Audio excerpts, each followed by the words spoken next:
Zamknij na chwilę oczy i przypomnij sobie moment, kiedy miałeś wrażenie, że świat na ułamek sekundy zmienił kolor. Może to było po wstaniu od biurka, może po wejściu do lasu, a może po prostu, kiedy nagle zrobiło się cicho. Tak nienaturalnie cicho, że coś w tobie się zatrzymało. Każdy człowiek zna to uczucie. Każdy. Ale prawie nikt nie wie, dlaczego tak się dzieje.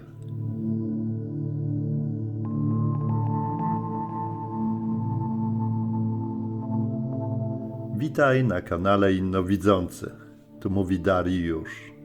Dziś wracamy do epizodu pierwszego. Nie dlatego, że trzeba coś było poprawić, ale dlatego, że zauważyłem, że pewne fragmenty poruszyły ludzi tak mocno, że te tematy nie mogą pozostać odcięte od rozwinięcia. I właśnie dlatego powstał epizod ten, który oglądacie, żeby to, co zaczęliśmy, weszło głębiej, znacznie głębiej. Mózg nie pokazuje ci świata, mózg pokazuje ci tylko to, co pozwala ci na funkcjonowanie. Wyobraź sobie, że świat to film, a ty nie oglądasz pełnego kadru. Widzisz tylko wąski pasek wycięty na środku ekranu. Góra jest obcięta, dół jest obcięty, boki też odcięte, kolory jakieś spłaszczone. I z tym wycinkiem masz podejmować decyzje o własnym życiu? To właśnie robisz każdego dnia. Nie dlatego, że czegoś ci brakuje, ale dlatego, że mózg filtruje rzeczywistość, abyś mógł funkcjonować bez przeładowania. A teraz najważniejsze. Mózg nie filtruje tego, co nieważne. On filtruje to, co jest nadmiarowe względem twojej rutyny. Czyli jeżeli zwykle ignorujesz subtelne sygnały, mózg przestaje je przekazywać. Jeśli żyjesz w pośpiechu, mózg wycina 90% detali. Jeśli twoje życie jest przewidywalne, percepcja zamienia się w tunel. Nie działa mechanicznie, nie emocjonalnie. Przykłady, które każdy z nas dobrze zna, ale nigdy ich nie wyjaśniono. Wychodzisz z pracy i masz wrażenie, że świat jest inny. Kolory intensywniejsze, powietrze takie bardziej mięsiste, dźwięki wyraźniejsze. To nie zmęczenie, to chwilowe wyłączenie autopilota. Siedzisz w kawiarni i czujesz, że ktoś wszedł, zanim to zobaczysz. Nie patrzyłeś na drzwi, nie słyszałeś kroku, nie widziałeś cienia, ale nagle twoje ciało napina się w bardzo subtelny sposób. Dlaczego? Bo ciało odebrało zmianę ciśnienia powietrza, impuls ruchu, minimalne drżenie pola przy wejściu nowej osoby. I dopiero po chwili mózg pyta, co się dzieje? Ale ciało wie już od kilku sekund. Idziesz ulicą i nagle masz poczucie, że ktoś za tobą idzie, mimo że tego nie słyszysz. To też nie wyobraźnia. Twoje ciało analizuje rytm kroków, mikroecho odbijające się od budynków, drgania chodnika, zmiany w przepływie powietrza. To wszystko dzieje się poza twoją świadomością, ale w pełnej percepcji ciała. Informacja z otoczenia zawsze dociera, tylko nie tam, gdzie się spodziewasz. To jest klucz do zrozumienia tego epizodu. Percepcja nie znika, świadomość znika. Informacja odbiera ciało, ciało przekazuje ją do układu limbicznego, Limbiczny ocenia, czy to sygnał istotny, a dopiero później lub wcale pojawia się świadoma myśl. Dlatego na przykład czujesz niepokój, zanim dowiesz się dlaczego. Wiesz coś, zanim masz dane. Zmieniasz drogę bez powodu. Reagujesz szybciej niż pomyślisz. To nie intuicja, to wyłączona świadomość plus włączone ciało. I dopiero tutaj naturalnie pojawia się Castaneda, ale nie jako bajka. Wszystko, co przed chwilą opisałem, to esencja tego, o czym Castaneda próbował mówić, ale ubrał to w język metafor, szamanów i opowieści fabularnych. Jeśli to wszystko zdjąć, zostaje czysty mechanizm. Punkt percepcji to miejsce w tobie, z którego patrzysz na świat. Nie oczami, świadomością. I ten punkt można usztywnić, osłabić, zamknąć albo przesunąć. A gdy się przesuwa, świat nagle odsłania warstwy, które wcześniej były ukryte. Nie dlatego, że ich nie było, ale dlatego, że nie patrzyłeś z właściwego miejsca. I teraz coś, czego nie było w poprzednich wersjach, dla ciebie specjalnie. Pamięć percepcyjna z dzieciństwa. Każdy człowiek jako dziecko miał pełniejszą percepcję. Dlaczego? Bo dziecko nie ma rutyny, nie ma interpretacji, nie ma nawyków, nie ma ciężkiego filara analitycznego i nie ma zamknięcia percepcyjnego. Dlatego pamiętasz momenty z dzieciństwa jako intensywniejsze, bardziej kolorowe, głębiej odczuwalne, jakby żywsze. To nie nostalgia, to pełniejsza percepcja. Dorastanie nie polega na zyskiwaniu wiedzy. Polega na utracie widzenia. A ta seria i ten epizod ma za zadanie to widzenie przywrócić. I wreszcie powrót do tu i teraz. Zjawiska, które codziennie ignorujemy, a które mówią o nas wszystko. Zmiana tonu głosu kogoś, kogo znasz. Czujesz ją, zanim usłyszysz zdanie.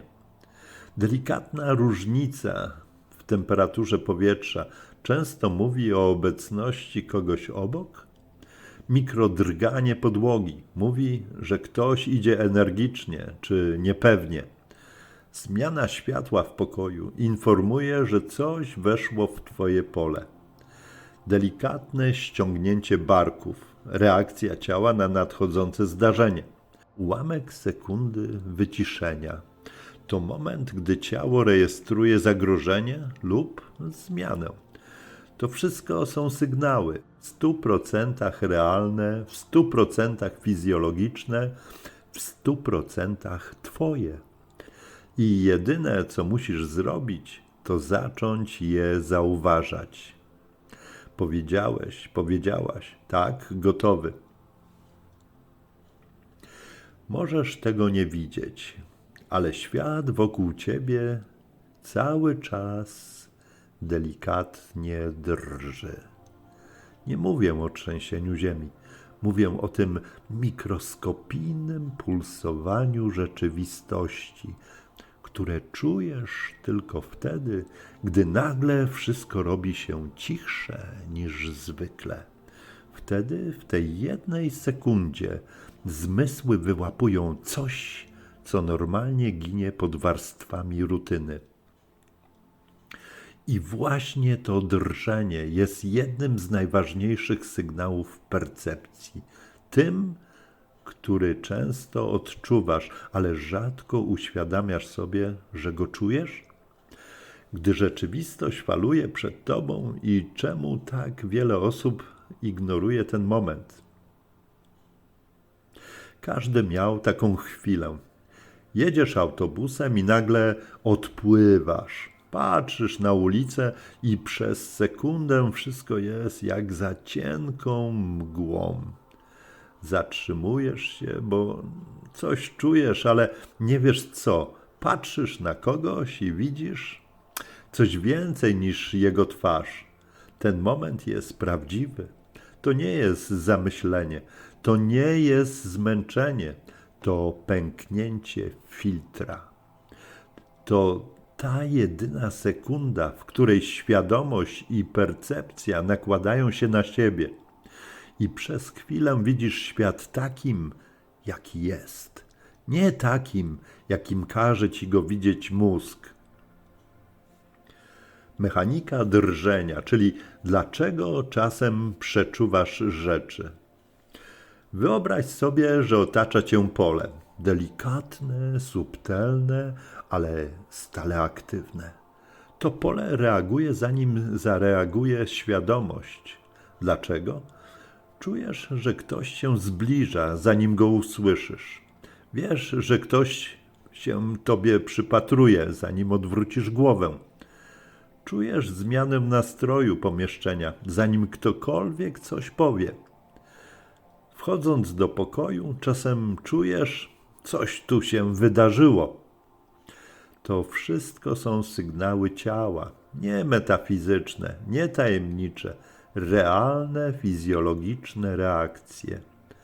Twoje ciało wie, ty dopiero potem.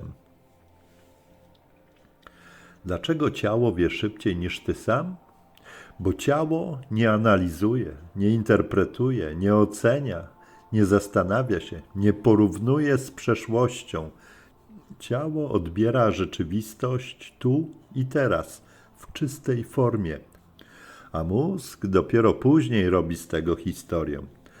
Dlatego w sytuacjach nagłych to nie ty się bronisz, broni cię ciało. Ty zauważasz to w sekundę, dwie, a czasem 3 później. Właśnie dlatego mam dla ciebie coś, co wielu ludzi przegapia. Ciało jest pierwszym poziomem percepcji, świadomość dopiero drugim. To odwraca całe myślenie o postrzeganiu. Zjawiska, które czujesz, ale które od lat racjonalizujesz. Przyjrzyj się swojej codzienności, bo tam właśnie dzieje się percepcja. Nie w medytacjach, nie w odosobnieniach, ale w zwykłych momentach. Gdy nagle milkną dźwięki w pomieszczeniu, a ty robisz delikatną przerwę w oddechu. To jest sygnał, że ciało przełączyło tryb. Słucham uważniej. Tak działa układ limbiczny. Szuka zmian w otoczeniu. Coś się wydarzyło. Może minimalny ruch powietrza, może napięcie mięśni u kogoś obok, ale ty to rejestrujesz. Gdy nagle robi ci się lekko nieswojo, bez powodu. To jest najbardziej niedoceniony sygnał percepcji. Ciało mówi, coś się zmieniło, bądź gotowy. Świadomość nie wie jeszcze co, ale ciało już przygotowuje odpowiedź. Gdy zmienia się jakość światła, nie jasność, tylko jakość. Każdy zna ten moment. Wchodzisz do pomieszczenia i czujesz, że światło jest inne. To nie oczy, to pole percepcji. Zauważyłeś zmianę, zanim ją zinterpretowałeś. Gdy nagle zaczynasz mówić ciszej i sam nie wiesz dlaczego. Zmieniasz głos, bo ciało wyczuło zmianę w energii otoczenia i zaczęło dostrajać ciebie do sytuacji. Dlaczego większość ludzi nie widzi, że to percepcja, nie przypadek? Proste. Bo od dziecka uczymy się, że liczy się tylko to, co widać, słychać, da się zmierzyć, da się nazwać i da się udowodnić. Wszystko zostało zaszufladkowane jako drobnostka, wyobraźnia, intuicja, przeczucie, zmęczenie. A to często najbardziej precyzyjna informacja, jaką dostajesz w ciągu dnia. I tutaj bardzo miękkim ruchem wchodzi Castaneda, nie jako opowieść o szamanach, ale jako opis mechaniki tego, co właśnie omówiliśmy. Punkt percepcji to nie metafora, to nie aura, to nie coś magicznego. To jest miejsce w tobie, z którego patrzysz na świat. Nie oczami, nie myślami, tylko świadomością. I ten punkt można zamrozić, można osłabić, można zagubić, ale można też przesunąć. I to przesunięcie powoduje, że widzisz to, czego inni nie dostrzegają. Nie dlatego, że jesteś bardziej rozwinięty, ale dlatego, że przestałeś patrzeć przez filtr rutyny i analizy. Co oznacza przesunięcie punktu percepcji praktycznie? To oznacza nagłe wyostrzenie uwagi, poczucie przestrzeni dookoła, widzenie rzeczy bardziej żywych, odczuwanie sygnałów wcześniej niż inni, czucie ludzi bardziej niż ich słuchanie, zawieszenie czasu w krótkich momentach. To nie są zjawiska nadprzyrodzone.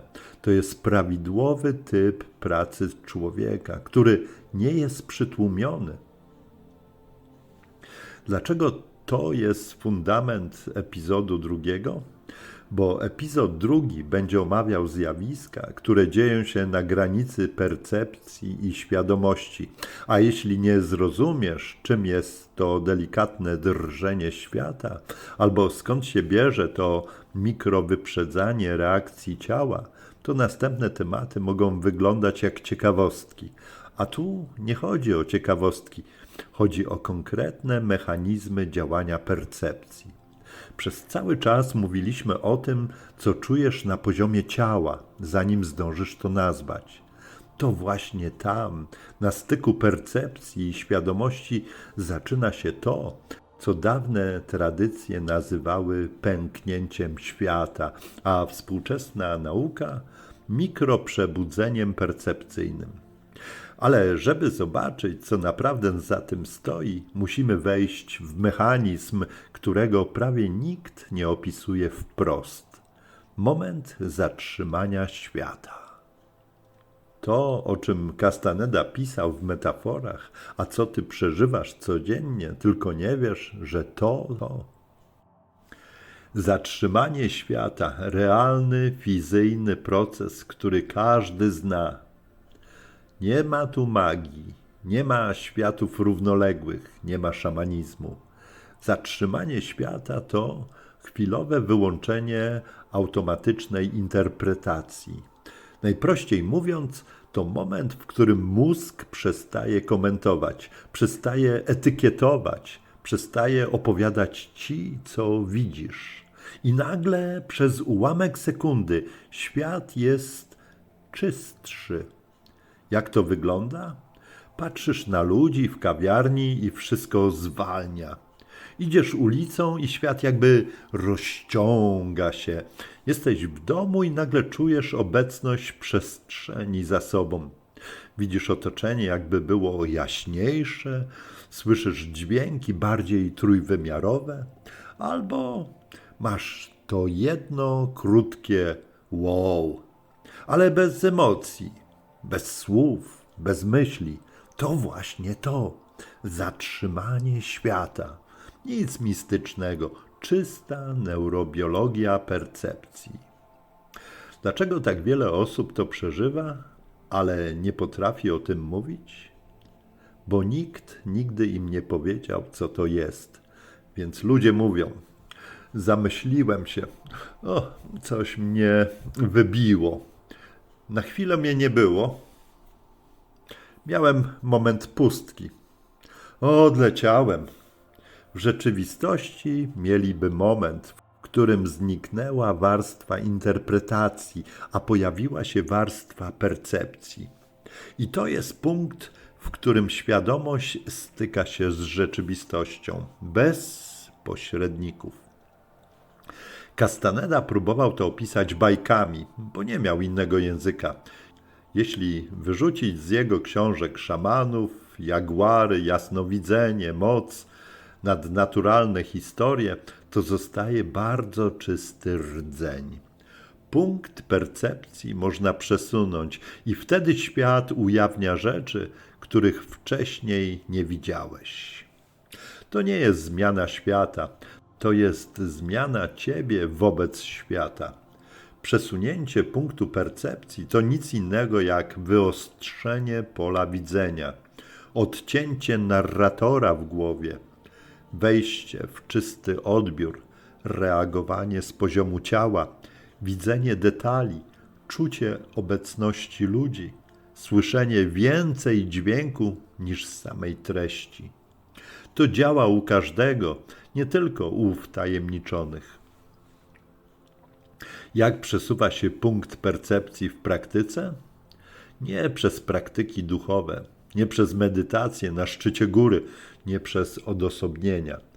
Punkt percepcji przesuwa się, gdy człowiek przestaje robić dwie rzeczy: analizować automatycznie, reagować automatycznie. Wtedy mózg zostaje bez materiału do interpretacji i odblokowuje ci czysty odbiór. Dzieje się to, kiedy idziesz wolniej, kiedy patrzysz bez oceny, kiedy przestajesz myśleć słowami, kiedy świadomie rejestrujesz przestrzeń, kiedy nie próbujesz rozumieć wszystkiego natychmiast. Wtedy punkt percepcji przesuwa się o milimetr. O milimetr, który zmienia wszystko. Jak wygląda to przesunięcie w prawdziwym życiu? To jest bardzo charakterystyczne. Zmienia się jakość dźwięku. Nagle słyszysz każde echo, jakby dźwięk nosił siebie. Zmienia się głębia przestrzeni. Rzeczy nie są takie płaskie, są jakby bardziej trójwymiarowe, nawet jeśli patrzysz na ścianę. Zmienia się ruch świata. Nie jest to slow motion, ale jakby świat był miękki. Ciało zaczyna mówić. Możesz poczuć napięcie w brzuchu albo rozluźnienie bez powodu. Dźwięki ludzi niosą ich emocje. Nie słyszysz słów, słyszysz stan. Pojawia się drganie. To samo, które masz czasem, gdy czujesz zmianę. Dlaczego ludzie boją się tego stanu? Bo nagle widzisz świat czyściej niż w wersji, do której przywykłeś całe życie. I mózg to odczuwa jako niekomfortowe. Nie niebezpieczne, po prostu inne. Dlatego większość ludzi natychmiast wraca do myślenia. Rusza telefon, zaczyna mówić, sprawdza powiadomienia, szuka czegoś do zrobienia. Wszystko, byle nie być w samym momencie percepcji. To jest strata, ale odwracalna. Co zrobić, żeby to umieć utrzymać? To najprostsza rzecz na świecie. Nie medytacja, nie technika, nie ćwiczenie, tylko wyłączenie interpretacji na 3 sekundy. Patrz na świat bez ocen. Nie próbuj nazwać tego, co widzisz. Nie nadawaj sensu. Pozwól ciału powiedzieć ci pierwsze. Pozwól świadomości dopiero potem dołączyć. 3 sekundy takie i punkt percepcji przesuwa się. Potrzeba praktyki, ale jest to do zrobienia przez każdego. I teraz ostatnia część. Dlaczego to wszystko jest tak ważne przed epizodem 2? Bo epizod 2 wchodzi w zjawiska, które wielu ludzi traktuje jako paranormalne, podczas gdy są to kwestie percepcji przed filtrem świadomości. Jeśli nie zrozumiesz drżenia świata, pęknięcie filtra, roli ciała jako pierwszego radaru, zatrzymanie świata, przesunięcie punktu percepcji, to część zjawisk, które będziemy poruszać, będzie wyglądała na niedorzeczne. A one są realne, namacalne, fizyczne, tylko wycięte przez świadomość. Epizod drugi to pierwszy moment, w którym wejdziemy poza filtr. Dziękuję, że tu jesteś i że słuchasz tego nie jak kolejnego odcinka, ale jak rozmowy o czymś, co od dawna próbowało do ciebie wrócić. Percepcja nie jest umiejętnością, to nie talent, to nie dar, to naturalny stan, który został przykryty warstwami pośpiechu, rutyny, analizy, strachu i codzienności. A teraz zaczyna wracać. Kiedy następnym razem poczujesz, że świat drgnął, nie uciekaj z tego stanu. To początek. To był dodatek do epizodu pierwszego, a ja jestem Dariusz i zapraszam Cię dalej, do miejsca, w którym rzeczywistość nie tylko jest widoczna, ale zaczyna być odczuwalna. Do zobaczenia w epizodzie drugim.